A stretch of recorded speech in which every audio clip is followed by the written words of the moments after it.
Okay, Sarah, welcome to Kegel Training Center. Let's take a look at your game. First off, we'll just go back here and kind of compare you to a couple other players.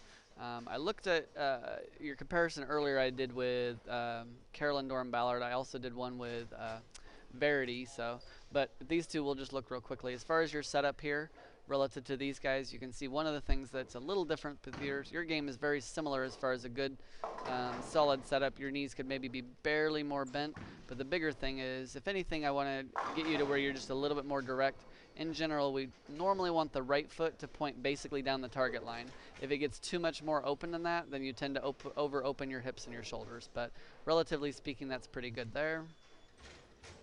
Now let's take a look at where you're at the top of the swing relative to these guys.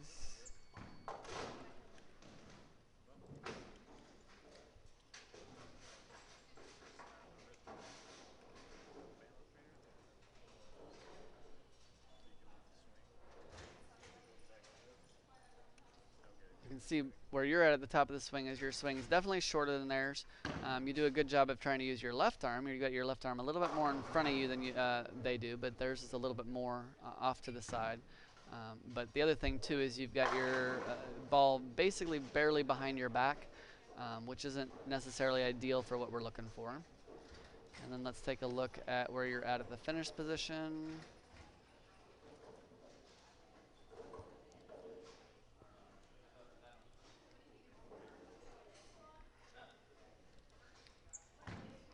So you can see your hand is definitely more on top and more bent than any of the three of these people will be. Even him here, if anything, his is even more cupped. So um, one of the things we looked at, because there wasn't a lot of basic easy things that we could change in your game. Most of the adjustments that we were going to make in your game were going to be because we needed to get more dynamics altogether. So we talked about how do we get the hand in a better position, and just in a better position would do okay too, but we also talked about the motion of it. And if you remember, the two motions of the release that we're trying to work the most on is the unload portion, which I think you can see really well here in this video of Sean. You can see how much his hand opens at the bottom of the swing. So his hand goes from completely cupped all the way to flexed and open. If you look at where Bill O'Neill's hand is at here, you can see it goes from straight to unloaded. So, and then same thing here with Tommy. You can see it's strong to unloaded. So now the other way of doing it, which you can see better I think from Verity's elbow here and Tommy's elbow, is you can also do the same thing through the use of the elbow. So I think through the use of creating a little bit more torque with the elbow and letting the elbow unload is also going to help with it. So the two parts of the release that we worked on the most was learning how to unload the ball, and then B, how to unload and turn at the same time. So that was the first thing we worked on. The next thing we worked on was just creating a little bit more torque with your upper body. So you can see, let's look at these two videos here. You can see basically your left arm comes back at the same rate that your right arm goes forward. Problem with that is you don't really create any more power that way, so you're not really even creating any more torque is what we called it. Whereas you can see Verity starts back a little bit sooner, so now hers gets to the back before the other arm gets down. So now what's the other arm got to do? The other arm's got to accelerate through the bottom. Through that acceleration at the bottom, she's also able to create a little bit more torque there, and that extra torque at the bottom helps her get a little bit more power there too. You can see Bill does the same type of thing, but he doesn't use it through the use of his shoulder. He does it, or excuse me, doesn't do it through his left arm. He does it through his shoulder. Tommy, same thing. See, now he's got a lot. You can see the torque in his body right there. And he's going to let all of that accelerate through and come underneath.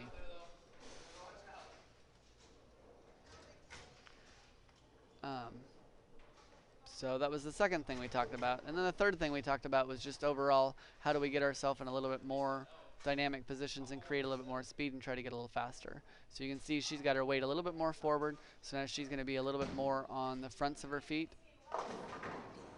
which will just allow her speed to stay overall a little bit faster. So the biggest three things really was we worked on the release, specifically both the unload and the turn.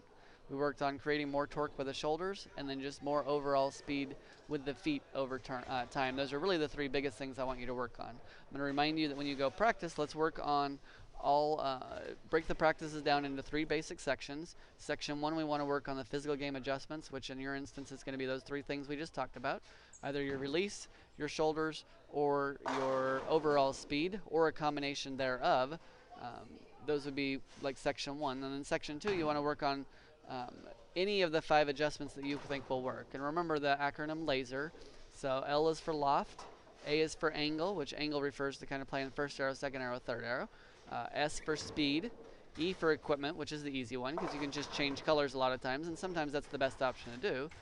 And then the last one is release. And then remember, release breaks down into 2 separate areas. It's going to break down into rev rate and axis of rotation. So the axis of rotation is what direction it spins. Rev rate is how much it spins. Most people don't really change their rev rate.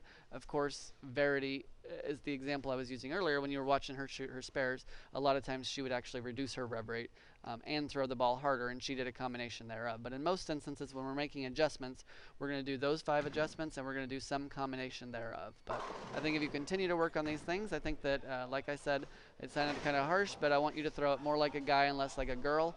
And if you look at the top level girls, I think that you'll find that. So, and as you get through these couple of things pretty good and you get better at those, I'd like to see you work on some new things. And then when you're trying to decide what else you should work on, I would encourage you to use things like YouTube and record yourself, and then record other, or look at what other recordings you can find of other high-level players and look at what they do. Now, you don't necessarily want to do everything like them, but look at what they do and maybe some of the ranges of motion and the way that they create torque, because especially I want you to use people that are smaller built people. Don't try to use somebody like a Michelle Feldman that she creates a lot of power just because she's stronger than every other woman on the planet. Use people like Verity, use people like Carolyn, even Leanne Holstenberg is a good example, but use smaller built people. Missy Bellander, I think is her last name now. People like that create a lot of power through, even though they're very small built people. Figure out the ways that they do it, and I think you can find other ways to create more power too. So if you have any questions or anything else, feel free to give me a call or send me an email.